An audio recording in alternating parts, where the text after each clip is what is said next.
Hello children. Okay, so hope you people are doing good at home and keeping safe at home. So the topic that we are going to take up in this video is sodium hydroxide. Like in my last video, we have already discussed sodium chloride and I told you regarding the uses where it is being put to use. So sodium chloride is also used in the preparation method of sodium hydroxide. This information is already told to you. Now, like I have told you, all these compounds we are going to discuss three things regarding these compounds, like its preparation method, properties and uses.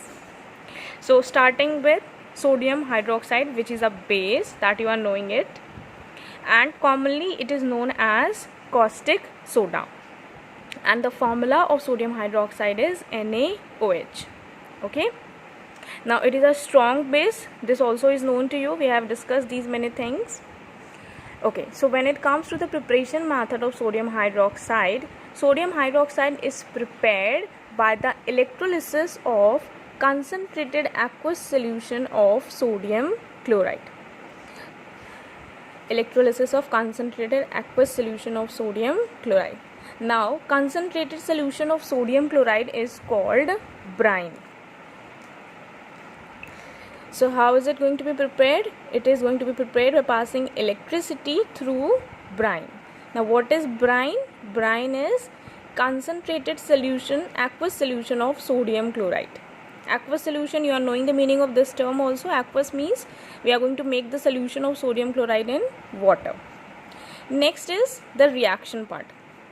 Now the name of this process, this electrolysis of concentrated aqueous solution of sodium chloride, is known as chlor-alkali process. This is the name of this process.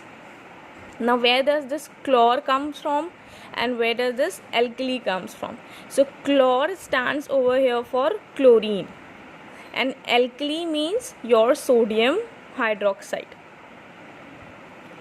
Now these are the two products which are produced as a result of this process, chlor-alkali process. That is why the name is taken from chlorine as chlor and sodium hydroxide is an alkali, so it is chlor-alkali process.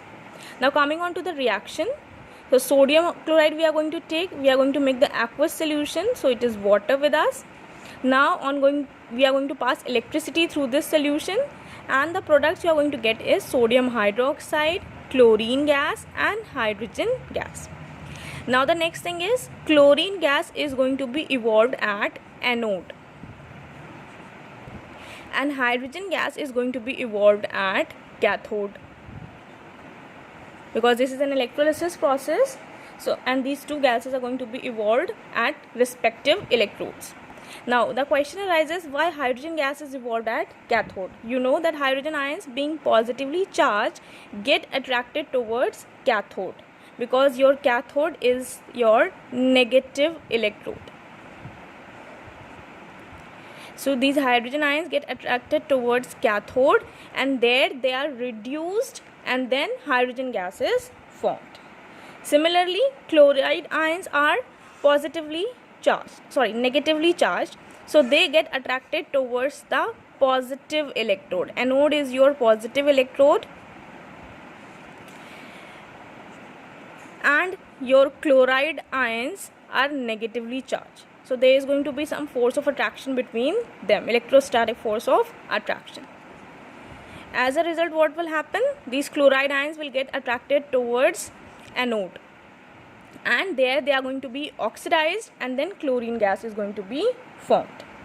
Okay, this is all about the preparation method. The important part over here in this preparation method is the name of the process, which is chlor-alkali process. Why is it chlor-alkali? Because chlor is for chlorine and alkali is sodium hydroxide. That is why the name of the process is chlor-alkali process. And the reaction part is also important. Now what is brine? This is also important. This is concentrated aqueous solution of sodium chloride is brine. And let me tell you one more thing, that all the three products obtained as a result of this preparation method, they are of industrial importance. Okay, and they are being used for the preparation of several compounds. Next is the properties of sodium hydroxide. So it is a white colored crystalline solid. It is odorless. Actually, there is no such a smell with it. And when you are going to make an aqueous solution of sodium hydroxide in water, then that reaction is going to be exothermic, which means large amount of heat is going to be evolved as a result of dissolving sodium hydroxide in water. Next is, this is highly corrosive in nature. Like I have already told you regarding the basic nature of acids and bases, so that was told to you.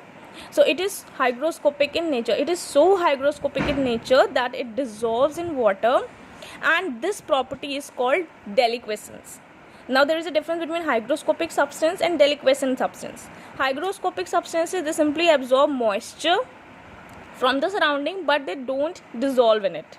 On the other hand, this sodium hydroxide is so much hygroscopic that it goes on dissolving, that it goes on absorbing moisture from the environment, and it dissolves in water.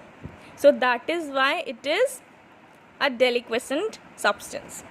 Okay, now the next and the last part is uses.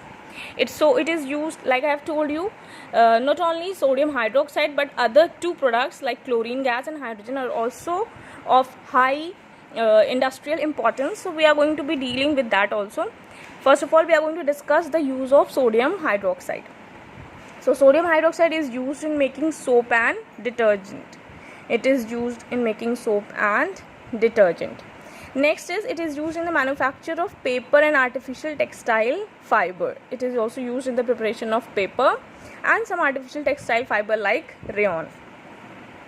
It is also used for purifying bauxite, or bauxite is the ore for aluminium, which is aluminum oxide .2H2O. This is the formula of bauxite. It is also used for degreasing metals, oil refining, and making dyes and bleaches. So these are the different uses where sodium hydroxide is being put to use. Now this much we are going to take up in this video. Next part of it, we are going to discuss the uses of the other two products which are obtained as a result of this chloralkali process, that is the uses of chlorine and hydrogen gas. Okay, thank you so much children. I hope this much is clear to you.